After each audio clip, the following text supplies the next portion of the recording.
Bro Daaku మహారాజు cinematic release నాకైతే నిజంగా చాలా బాగా నచ్చింది. బ్లాక్ బస్టర్ ఇప్పటి వరకు అయితే సంక్రాంతి బ్లాక్ బస్టర్ అయితే ఇంకా సంక్రాంతికి వస్తున్న మూవీ ఎలా ఉందో చూసుకోవాలి బ్రో. ఒకటి ఇప్పుడు మనకు బాలకృష్ణ గారి సినిమాలు అంటే మనము సమరసింహారెడ్డి, నరసింహనాయుడు, లేకపోతే సింహ, లెజెండ్, అఖండ ఇవన్నీ మనం లైన్ 1 లో మనం ఎలా పడతామో డాకు మహారాజు కూడా ఆ లిస్ట్ లో జాయిన్ అవుతుంది అనమాట.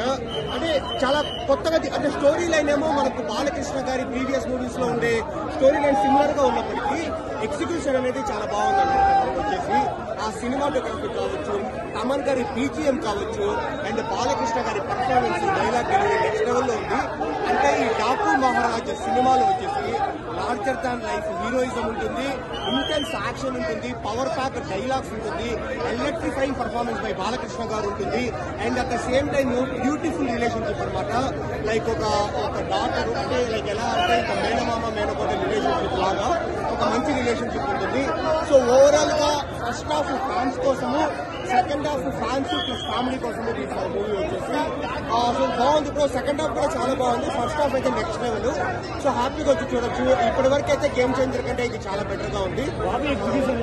బాగుంది, అన్ఎక్స్పెక్టెడ్. బాబీ కెరీర్ లో బెస్ట్ ఫిల్మ్ అవుతుంది.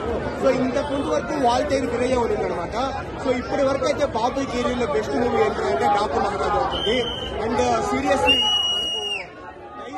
మనకు వచ్చేసి నెక్స్ట్ లెవెల్లో ఉన్నాయి బ్రో. మనం ట్రైలర్ లో చూసిన డైలాగులు కొన్ని లైక్ ఇంకా మూవీలో అయితే నెక్స్ట్ లెవెల్లో ఉన్నాయి. వాళ్ళ డైలాగ్స్ లేవన్నారు కానీ చాలా బాగున్నాయి అనమాట. గోళ్లు కోసుకున్నట్టే ఈజీగా గొంతుగోలు కట్ చేసుకుంటూ వెళ్ళిపోతా. ఎంట్రా వారా సింహం నక్కల మీద పడితే దాన్ని వార్ అని లఫుడ్ హంటింగ్ అంటారు అని. సో ఇలాంటి డైలాగ్స్ వచ్చేసి మనం కుప్పలు చూస్తాము. ఓవరాల్ గా బాలకృష్ణ గారి దగ్గర నుంచి ఒక ఎక్సలెంట్ మూవీ. సో హ్యాపీగా వచ్చి చూడొచ్చు. అండ్ మా మదనపల్లిలో కూడా బ్లాక్ బస్టర్.